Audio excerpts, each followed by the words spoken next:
வணக்கம்.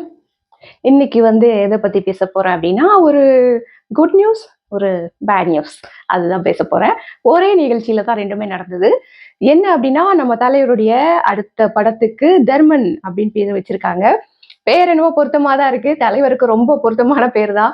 ஏன்னா தர்மம் பண்றதுல அவர அடிச்சுக்க ஆள் கிடையாது. அதனால நெறைய பண்ணியிருக்காரு. அவரு செஞ்ச ஒரே தப்பு என்ன அப்டின்னா, எல்லாத்தையும் வீடியோ எடுக்காம, ஃபோட்டோ எடுக்காம, நேரா இவரே போய் பண்ணாம யார்கிட்டயாவது குடுத்து அனுப்புறது. இந்த மாரி நெறைய பண்ணதுனால யாருக்கும் அது தெரியல.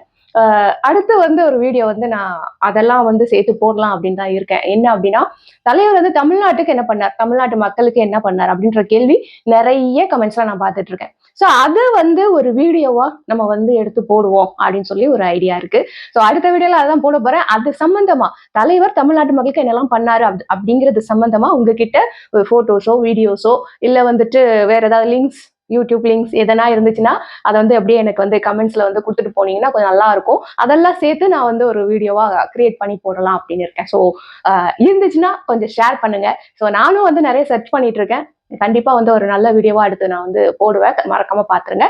அதுக்கு முன்னாடி இந்த தர்மன் மீட்டிங் அத பத்தி பேசுவோம். அதுல தலைவர் பேசியிருந்தது பார்க்கும்போது எனக்கு தலைவர் இதுவரைக்கும் இந்த மாரி உடைஞ்சு பேசி நான் பார்த்தது கிடையாது. அ எப்பவுமே ரொம்ப நம்பிக்கையா பேசுவாங்க. ரொம்ப மோட்டிவேஷனா பேசுவாங்க. அது மாரி யாருன்னா வம்பு இழுத்தாங்கன்னா நல்ல அத எதிர்த்து பேசுற அந்த ஒரு துணிச்சலா பேசுவாங்க. இப்படிதான் நான் தலைவர பார்த்திருக்கேன். முதல் முறையா தலைவர் உடைஞ்சு போய் பேசுறத இந்த மேடையில பார்க்க முடிஞ்சது. அதுவும் எப்பவுமே எல்லாருக்கும் வணக்கம் சொல்லிட்டு தான் உரைய ஆரம்பிப்பாங்க. ஆனா வணக்கம் சொல்றதுக்கு முன்னாடியே ஒரு சின்ன ஒரு பேராகிராஃப் பேசுறாங்க தலைவரு. மொத்தமா தலைவர இந்த மாஃபியா கேங்லாம் சேர்ந்து என்ன பண்ணி வச்சிருக்காங்க அப்படிங்கிறது தெரியுது அதுல. தலைவர் மட்டும் கிடையாது. இந்த ரூட் மாஃபியா மாரி ஆட்கள் தலைவருக்கு மட்டும் தான் இந்த மாரி தொல்ல குடுக்குறாங்களா அப்டின்னா கிடையாது. இதை தாண்டி நெறைய செலிபிரிட்டீஸ அவங்கள வளர்ச்சிய தடுக்கிறது, அவங்கள வளர விடாம பண்றது, மென்டல் டார்ச்சர் குடுக்குறது. ஒருத்தர் மேல ஈஸியா ஒரு பழிய தூக்கி போட்டு அத மக்கள நம்ப வைக்கிறது. அதே மாதிரி அந்த ஒருத்தர டார்ச்சர் பண்ணணும்னு முடிவு பண்ணிட்டாங்கன்னா, அவங்கள பத்தின பேட் கமெண்ட்ஸ் நெறைய ஃபேக் ஐடிஸ் கிரியேட் பண்ணி அந்த பேட் கமெண்ட்ஸ போட்டுக்கிட்டே இருக்கிறது. ஸோ இதெல்லாமே இந்த ரூட் மாஃபியா மாரி விஷயங்கள் பண்றாங்க. நெறைய பண்ணிக்கிட்டு இருக்காங்க. இதுல என்ன ஆகுது அப்டின்னா, மக்களும் இத ஃபுல்லா நம்புறாங்க அப்படிங்கிறது இங்க மிகப்பெரிய ஒரு ஆச்சரியமா இருக்கு. எப்படி இவங்க இதெல்லாம் நம்புறாங்க அப்படின்னு சொல்லிட்டு. நம்ம நியூஸ்ல வந்தாலே பாதி தான் நம்புவோம், பாதி நம்ப மாட்டோம். அது என்ன ஏதுன்னு ஏ டூ இசட் தெரிஞ்சு ப்ரூஃப்லாம் கிடைச்சதுக்கு அப்புறம் தான் நம்மளால ஏத்துக்க முடியும். அந்த மாதிரி தான் நம்ம யோசிப்போம். அதெல்லாம் இல்லாம ஒரு ப்ரூஃபே இல்லாம அவர் வீடியோ வந்தோனே நான் அதுல போயிட்டு கமெண்ட் பண்ணுவேன். அவர் வீடியோ வந்தோனே அதுல அந்த ஒரு கேங் இருக்காங்க. அந்த ரூட் மாஃபியா கேங். அவங்களுக்கு தான் இந்த கெட்ட வார்த்தையோட டிக்ஷனரியே அவங்க தான் வச்சிருப்பாங்க போல இருக்கு. புதுசு புதுசா கெட்ட வார்த்தைகள் கிரியேட் பண்றது. புதுசு புதுசா தேவையில்லாத கம்பேரிசன் பண்றது. இது எல்லாமே அவங்களுடைய வேலை தான். சோ இந்த மாதிரி விஷயங்கள அவங்க பண்றாங்கன்னா, அவங்கள எப்படி ஒழிச்சு கட்டுறது அப்படிங்கிறது யாருக்குமே தெரியல. ஏன்னா இவங்க பண்றது திருட்டுத்தனம். திருடனாய் பார்த்து திருந்தாவிட்டால் திருட்டை ஒழிக்க முடியாது அப்படின்னு சொல்லியிருக்காங்க இல்லையா? சோ அது மாதிரி இந்த ரூட் மாஃபியா பண்றது ஃபுல் அண்ட் ஃபுல்லா திருட்டுத்தனம் தான். சோ திருட்டுத்தனம் பண்றவங்க அவங்களா திருடினாதான் உண்டு. நம்மளா போய் எதுவுமே பண்ண முடியாது இல்லையா? சோ அதுதான் எங்கேயும் நடந்துட்டு இருக்கு. சோ தலைவருக்கு நடந்த விஷயமும் அதுதான். அது ரொம்ப வருஷக்கணக்கா நடந்துட்டு தான் இருக்கு. இப்ப என்ன அப்படின்னா, எதுவுமே இல்லாத விஷயத்தை எப்படிடா இவ்வளவு பெருசா ஆக்குறீங்க? அந்த மாதிரி எல்லாம் அவருக்கு ஆச்சரியமா இருக்கு. அதாவது எப்படி நான் ஏதோ ஒண்ணு யாரோ ஒருத்தர் மொபைல்ல காமிச்சிட்டு ஏதோ பேசுறாங்க. அதுக்கு தலைவர் என்ன பதில் சொல்லணும் அவசியம் கிடையாது. அவர் பாட்டு கடந்து போறாரு. அது ஒரு பெரிய நியூஸ் ஆக்கி அந்த நியூஸ் சேனலும் சேர்ந்து அதுக்கு சப்போர்ட் பண்ணி பண்றாங்க அப்படிங்கிறது மிகப்பெரிய ஒரு கேவலமான விஷயம். அதை விட எப்படி இந்த இந்த செயல்கள் எல்லாம் எப்படி டினோட் பண்றதுன்னு எனக்கு தெரியல. ஒரு கேவலமான ஒரு விஷயத்த இவ்வளவு ஓப்பனா பண்ணிட்டு இருக்காங்க. அவங்கள கண்ட்ரோல் பண்றதுக்கோ, அவங்கள கேள்வி கேட்கறதுக்கோ இங்க யாராலும் முடியல அப்படிங்கிறது தான் இங்க மிகப்பெரிய ஆச்சரியமா இருக்கு எனக்கு. ஒரு இன்டர்நெட் இருந்தா மனிதனுடைய வாழ்க்கை இந்த மாதிரி தவறான ஒரு பாதைக்கு கொண்டு போக முடியுமா அப்படிங்கிறதுக்கு இந்த ரூட் மாஃபியா கேங் பயங்கரமான ஒரு எக்ஸாம்பிள். இந்த உலகமே கத்துக்கலாம். இந்த மாதிரி சோசியல் மீடியா கண்ட்ரோல் இல்லாம மக்கள் கையில போய் சேர்ந்தது அப்படின்னு சொன்னா என்ன மாதிரியான கேவலமான விஷயங்கள்லாம் உலகத்துல நடக்கும் அப்படிங்கிறத தமிழகம் இப்ப கண்கூட பாத்துக்கிட்டு இருக்கு. கூடிய சீக்கிரம் உலகமே பார்க்கும். ஒரு காலத்துல இதெல்லாம் கண்ட்ரோல் பண்ற மாதிரி ஏதாவது கொண்டு வருவாங்க அப்படிங்கறத நம்புவோம். அவ்வளவுதான். அதை தாண்டி பார்த்தோம் அப்படின்னு சொன்னா தலைவர் இந்த மீட்டிங்ல பேசின விஷயங்கள்ல அவர் சொன்னது ஒரு விஷயம் என்ன அப்படின்னா, நம்மள பிடிக்காதவங்களுக்கு எப்பவுமே நம்ம என்ன செஞ்சாலுமே பிடிக்காது. அது கரெக்ட். அது வந்து தலைவர் இதுக்கு முன்னாடியுமே வந்து நிறைய விஷயங்கள நிறைய இடங்கள்ல சொல்லியிருக்காரு. நம்ம பிடிக்காதவங்களுக்கு நம்ம என்ன செஞ்சாலும் பிடிக்காது. ஆனா இப்போ புதுசா வந்து தலைவர் உணர்ந்து சொன்ன ஒரு விஷயம் என்ன அப்படின்னா, நம்ம பிடிச்சவங்களுக்கு கூட, நம்மள வந்து ரொம்ப பிடிச்சவங்களுக்கு கூட நம்ம என்ன செஞ்சாலும் அவங்களுக்கு பிடிக்கும் அப்படின்னு நம்ம நினைக்கிறது முட்டாள்தனம் அப்படிங்கிறது தான் வந்துட்டு தலைவர் வந்து இதுல வந்து ஃபர்ஸ்ட் சொல்லக்கூடிய ஒரு விஷயமா இருந்தது.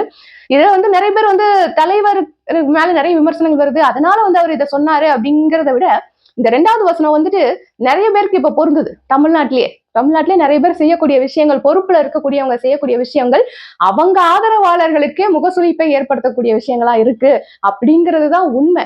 சோ அது அவர் வருந்தி சொன்னா கூட அது இந்த காலத்துக்கு ஏத்த மாதிரியான ஒரு விஷயமா தான் இருக்கு.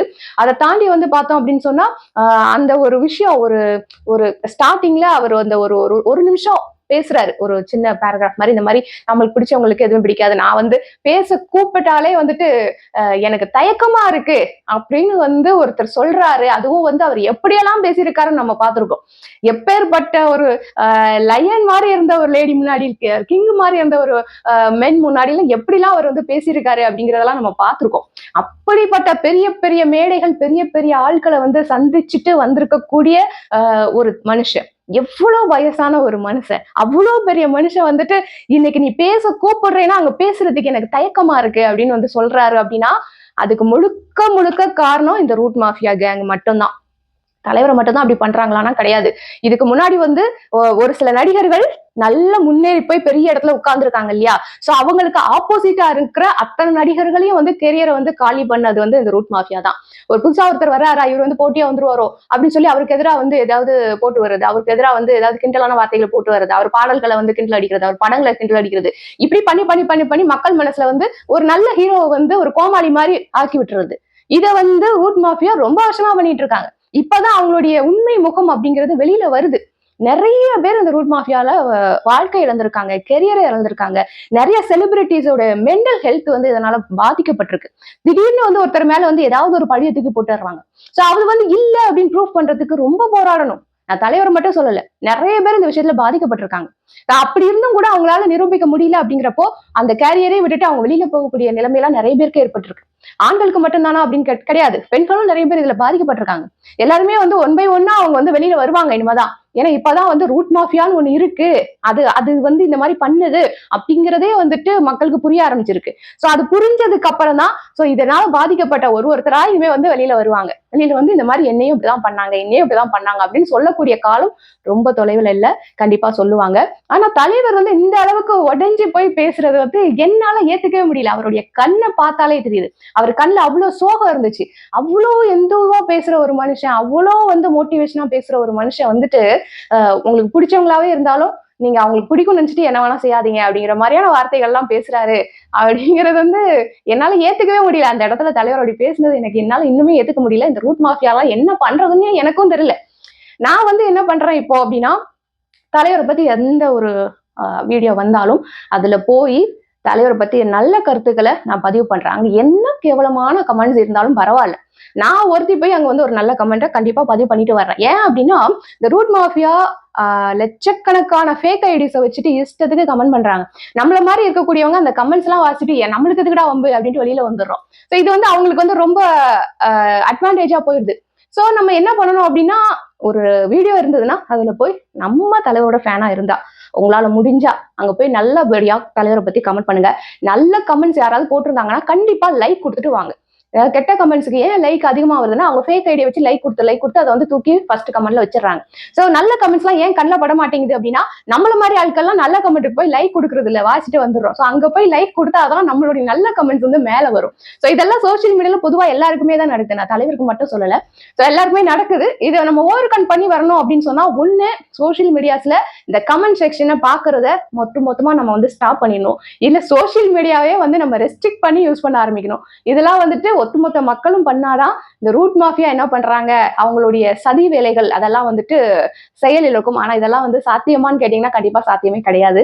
ஆனா இதுக்கு நம்ம என்ன பண்ணலாம் அப்படின்னா, நம்ம வழி நம்ம சைட்ல இருந்து அந்த பாசிட்டிவ் கமெண்ட்ஸோ நல்ல கமெண்ட்ஸோ நம்ம வந்து முடிஞ்ச அளவுக்கு நம்ம வந்து போடுறதோ, அங்க வந்து பாசிட்டிவா இருக்கிற கமெண்ட்ஸுக்கு லைக் போடுறதோ, இந்த மாதிரி விஷயங்களை நம்ம தவறாம செஞ்சுட்டு வந்தோம் அப்படின்னு சொன்னா ஓரளவுக்கு வந்து இது பண்ணலாம். ஆனா இந்த ரூட் மாஃபியா கூட மோதி நம்ம ஜெயிக்கிறது அப்படிங்கிறது கஷ்டம் தான். ஏன்னா வந்துட்டு இன்டர்நெட் அப்படிங்கிற ஒரு விஷயம் இருக்கு இல்லையா?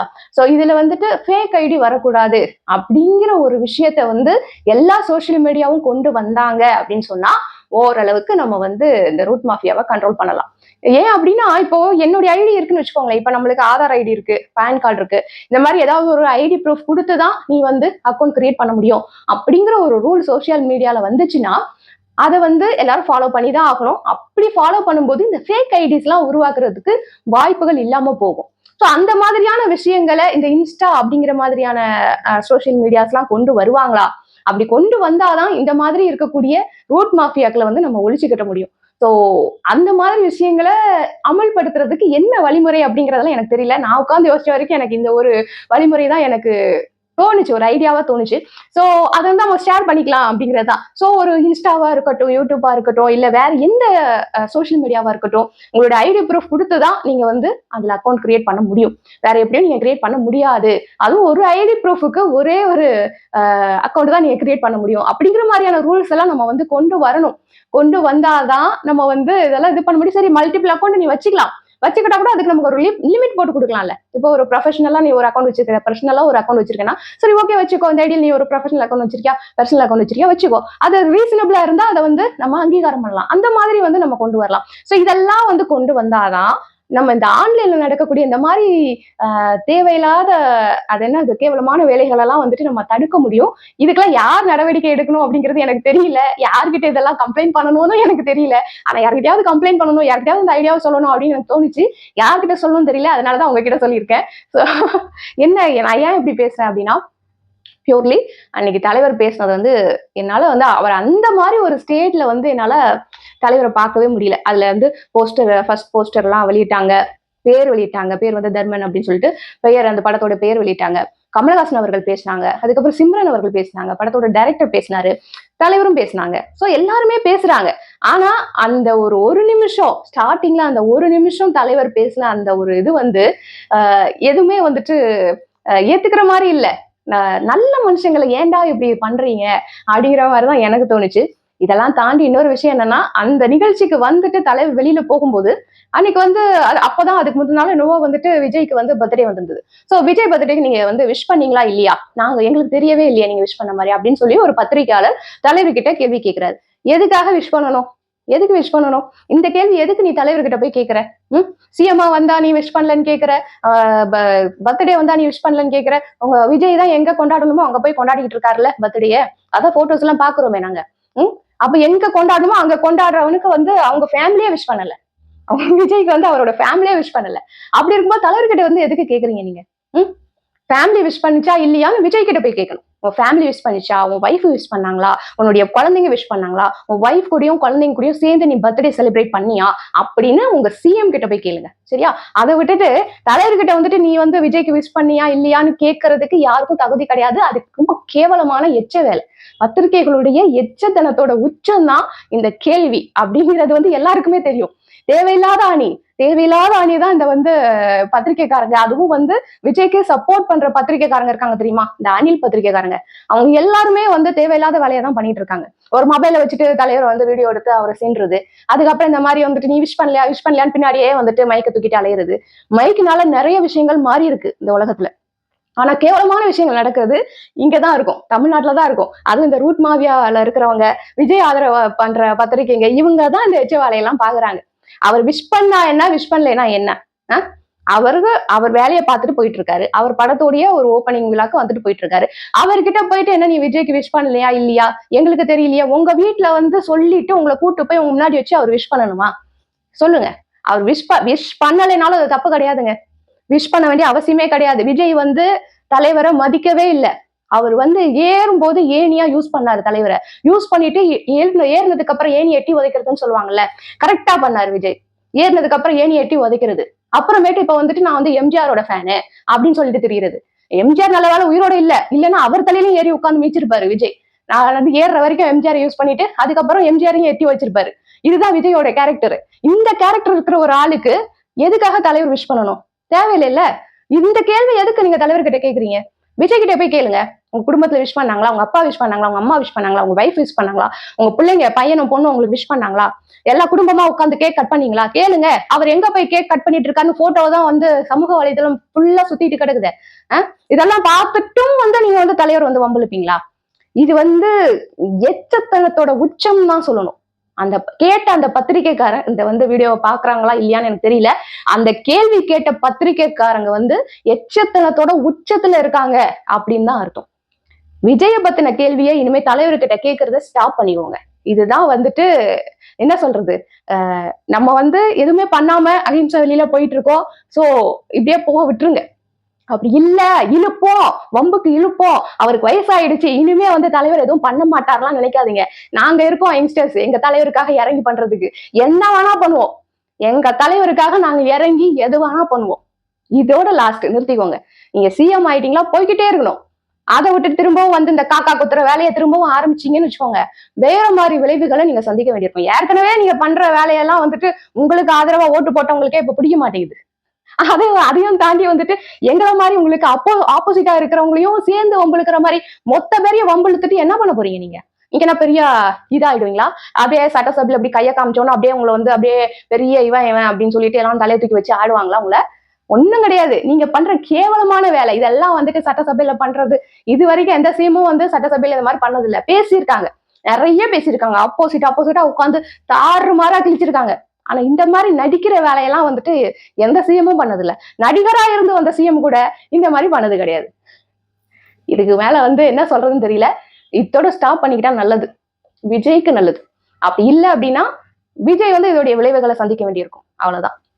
சோ தலைவருக்கு ஆதரவாக இந்த வீடியோ, இந்த ஒரு கேள்வி கேட்டாங்க இல்லையா விஜய் பர்த்டேக்கு விஷ் பண்ணீங்களான்னு, அதை பத்தி நீங்க என்ன நினைக்கிறீங்க அப்படிங்கறத மறக்காம கமெண்ட் செக்ஷன் சொல்லிட்டு போங்க. அடுத்த வீடியோல சந்திக்கிறேன். அதுவரை பாய்.